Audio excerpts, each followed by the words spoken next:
Hello viewers, I am Harike Chaudhary. Welcome to my tutorial classes of economics. Today we are going to discuss about price subsidy versus cash grant with the help of indifference curve, budget line and consumers equilibrium concepts. Okay, so these concepts already I have discussed in my earlier videos. Please go through those videos. Then after that you can watch this video. Okay, so as you know that basically in order to promote welfare among the poor section of people, government provides subsidy.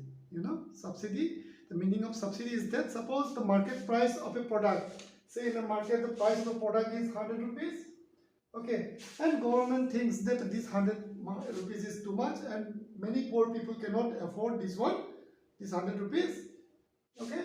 So sometimes what government can do, they will provide subsidy, say 30% of the price will be given as subsidy. That means what? In this case, the consumers can purchase the product from the market at 70 rupees. The rest 30 rupees will be paid by the government. Okay, this is known as subsidy amount. Okay, in this discussion, okay, today we'll try to understand theoretically which one method, price subsidy, okay, or the cash grant, which one method is more suitable, or which one will have more impact on the consumers' welfare. Basically, we'll try to answer two questions. Okay, the first one is that I have written here, what is the money value of price subsidy to the individual? The meaning is that suppose government, in this our example, say product X, the price of the product is rupees 100 and government is giving us subsidy 30 rupees. Okay, so whatever 30 rupees government is giving to the consumers, what is the value of that 30 rupees for those consumers? Whether it is equal to 30 rupees or less than 30 rupees or more than 30 rupees. That is the meaning of this question. What is the money value of the price subsidy to the consumers? No doubt, government is giving 30 rupees as a subsidy. But is it 30 rupees for us as a consumer? So we'll try to understand that one. First question. The second question, okay, instead of giving 30 rupees, okay, if 30 rupees is given as subsidy, then you have to pay, as a consumer, you have to pay rupees 70 in order to purchase product X, isn't it? Okay, but the second question says, instead of giving 30 rupees as subsidy, if this 30 rupees is directly given to the consumer as a lump sum case, okay, then in that case what will happen? You have 30 rupees plus you are getting 30 rupees from the government. So ultimately, if you want, you can purchase that product. Still you have 100 rupees. Okay, but while doing so, what will happen to the consumer's welfare? Instead of providing subsidy, if directly cash is transferred to the consumers. Okay, so these two questions we will try to understand with the help of indifference curve, budget line and consumers equilibrium. Okay, let me start with the first question. So let us assume that government is giving food subsidy to the people, okay, in order to promote welfare. Got it? Okay, food subsidy is given and food subsidy amount is, okay, let us assume that 50% subsidy. That means you can purchase, as a consumer, you can purchase food from the market at a half price. Okay, half price means 50% subsidy is given by the government. So 50% government will pay on behalf of you. Okay, so since we know the concept of indifference curve, okay, using those concepts, let us discuss the situation. But there will be some differences while analyzing. Okay, in indifference curve, as you know, indifference curve measures what? It is a different combination of two goods that will give you the same level of satisfaction. Okay, here instead of measuring two goods, we are measuring on y-axis your money, how much money you have. Okay, money, and here we are measuring x-axis, we are measuring food. Okay, x-axis we are measuring food, and y-axis we are measuring money. That means, okay, the two-dimensional, two things we are measuring in both the axis. Okay, the same concept. Then suppose the consumer has a amount of money. Okay, if he or she doesn't purchase any food item, so he or she will have a amount of money. Okay, then if the consumer spends this OA amount on food item, let us suppose that given the price of food item, okay, it can purchase say OX1 of X good. Got it? If OA amount is spent to purchase food, so it can purchase OX1. So either consumer can purchase OX1 of food item, or it may have OA amount of money with him or her. Okay, got it?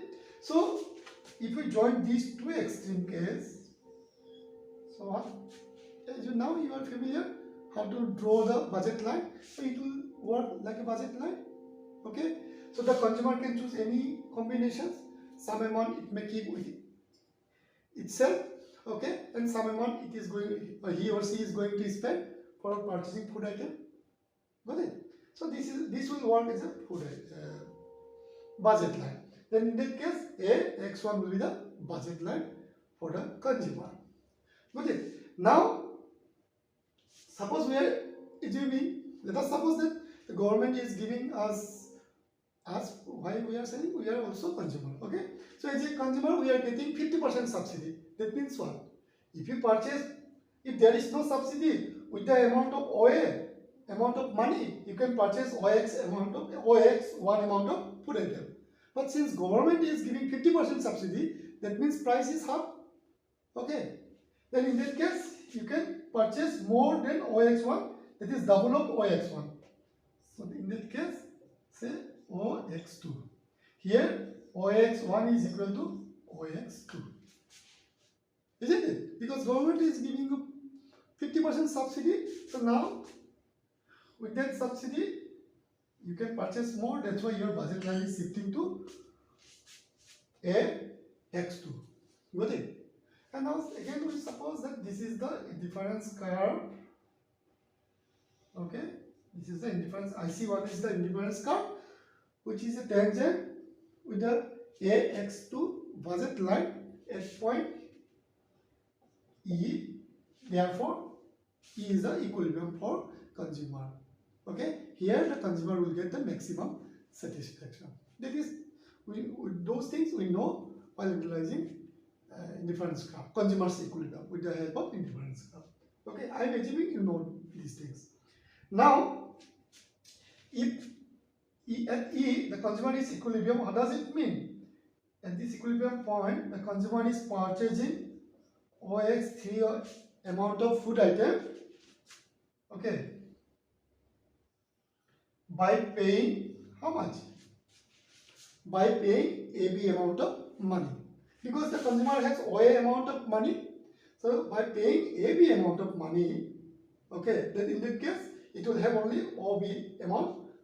Okay, so by paying AB amount of money, it can purchase OX3 amount of food item, because while doing so, it will be in equilibrium.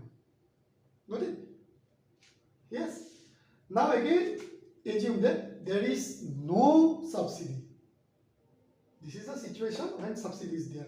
If there is no subsidy, what will happen? And the consumer wants to purchase OX3 amount of food item, then in that case, how much consumer has to pay? Okay, say, then in that case, the consumer has to choose this combination, this point. I am giving it as C.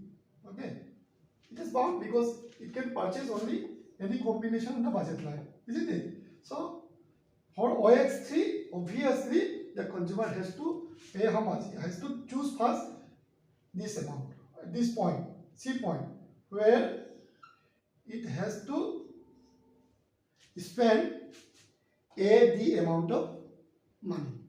By spending the amount of money, consumer can purchase OX3 amount of goods where there is no subsidy. Got it? But since subsidy is there, 50% subsidy is there, the OX3 amount of goods and services consumer or food item consumer is purchasing by spending AB amount of money. But actual price of the OX3 amount of good, what is the total payment? Exactly, it should be it is AD amount. Got it? But since consumer is getting subsidy, it is paying AB amount in the market, and this BD amount who is paying? This BD amount is paid as subsidy by the government. Okay? Got it? Yes. So here the subsidy amount is BD. In our numerical example, we say 30 rupees. Graphically, it is BD amount subsidy you are getting, and you are at equilibrium. You are consuming OX3 amount of food item, and now you have extra amount of money with you, that is OB amount. With that one, you can spend for other purpose also. Got it? Yes. Now, since government has given you BD amount of subsidy, the first question you remember? So, what is the value for this subsidy for you?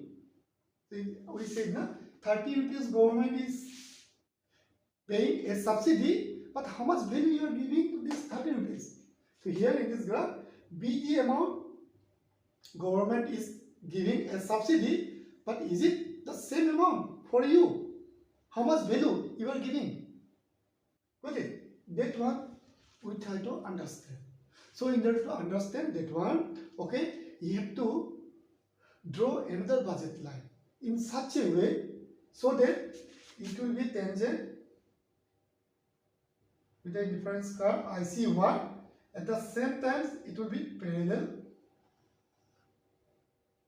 It will be parallel to AX1. Say MN. I am giving the name this one. So it is a tangent at this point. Okay. So why I am drawing this one MN budget line? Because our target is to find out the government is giving us subsidy BD amount, and actually what is the value for us, this BD amount? Is it BD or more than BD or less than BD? In order to know that one, so we have drawn another what? Budget line which is parallel to the AX1 original budget line. Got it? And which is a tangent with the difference curve IC1 at point E1, you can see. So now these points we can give some other name, say S. Now actually what happens, you see, so as a consumer we are getting subsidy how much? BD amount. Okay, but from the graph we can say execute for us, and after getting this BD amount of subsidy, whatever satisfaction level we have achieved, okay, we can achieve that amount of satisfaction if we are given MA amount of subsidy. That means if MA amount of money if we are given directly, okay, then in that case our budget line will shift from AX1 to MA. Got it? And that budget line will be a tangent with IC1 at point E1. Okay? Got it? So we will be getting same amount of what? Satisfaction. That means indirectly what we are saying, okay, we are getting BD amount of subsidy, and whatever satisfaction level we are achieving, okay, so that amount is nothing but equivalent to what? This is SC. For us as a consumer, this is the value. For consumer, SC is the value, okay, which is less than the amount paid by the government as subsidy. It is BD. Here see, BD amount is greater than the SC. That means what? Government is giving us 30 rupees subsidy, but for us that amount is less than the suppose 25. For us it is 25, but government is paying 30 rupees. That is the meaning. Got it? Yes. So this is the concept. But in that case, if consumer chooses this point, okay. Anyway, don't be in next diagram we'll discuss that one. Okay, I'll draw once again. So this is the case while dealing with the first questions. What is the money value of the subsidy, price subsidy to the consumer? Here the money value is B, the amount, but for us the money value is SC. That means same amount of satisfaction we can get if we receive MA amount, this much amount of money. That's why your budget line is sitting parallel to from AX1 to MN. Got it? So money value will be lesser than the actual subsidy value. That means government is giving us 10 to 30 rupees as subsidy, but for us, say the money value is equivalent to 25 rupees. Got it? Now coming to our second questions. What was the second questions? Okay, instead of giving the subsidy amount, BD amount as subsidy, okay, instead of giving it as subsidy, if this amount is directly paid to the consumer, then what will happen to the consumer's welfare? Okay, that one we want to know. Okay, so again we can draw another graph showing same thing. Okay, so initially the consumer has OA amount of money. With that one, OX amount of food item it can purchase, because Y-axis we are measuring what? Money. Y-axis we are measuring money. X-axis we are measuring what? Food item. Okay. So if we join this one, XA and X1, we'll get the budget line. Okay. Since government is giving us 50% subsidy, so we can get money, same amount of money. Now we can purchase more. That is OX2, where OX1 equal OX2, because we are getting 50% subsidy. Then in that case we can join A and X2 point. Okay, so now we are saying, so this is an indifference curve IC1, and the consumer is in equilibrium at point E, where the consumer is purchasing OX3 of X good by paying AB amount of money. Okay, so if the government doesn't pay any subsidy, so in order to purchase the OX3 amount of food item, the consumer has to pay, this is C point, consumer has to pay AD amount. That means BD amount is the subsidy amount. Now the question is that instead of giving BD amount as subsidy, if that amount is directly given to the consumers, then what will happen? So BD amount equivalent to BD, so our consumer's income will increase from OA to this much. Say we are giving the name what? M, where AN is equal to BD. Here, okay, you can write MA equal to MA is equal to BD. That means what? Instead of giving this much BD amount as subsidy, if this amount is directly paid to the consumer, that means his income will increase from OA to this much. If I add this much here, so it will become AM. Okay, it will directly go to the here MA is equal to BD. Got it? Okay.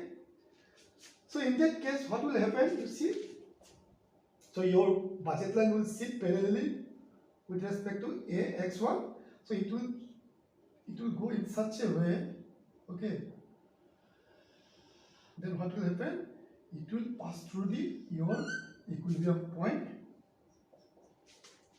Your equilibrium point. Here BD is nothing but EC, same thing. So it will be parallel, the new budget line MN will be parallel to AX1. So ultimately what will happen? It will pass through the point E. Okay. So here the meaning is that instead of paying BD amount of subsidy, okay, that amount is directly paid. Or that is called direct cash grant or lump sum amount. Okay, BD amount, lump sum amount, which is equivalent to MA. So in that case, this BD will be equal to the EC, because these two lines are parallel. Got it? Yes? Why we are drawing MN amount? Okay, but here you have to remember, here our purpose was defined. Our purpose was to find out, okay, what is the value, BD value for us. How much value we are putting for BD. Okay, that is SC, which is less.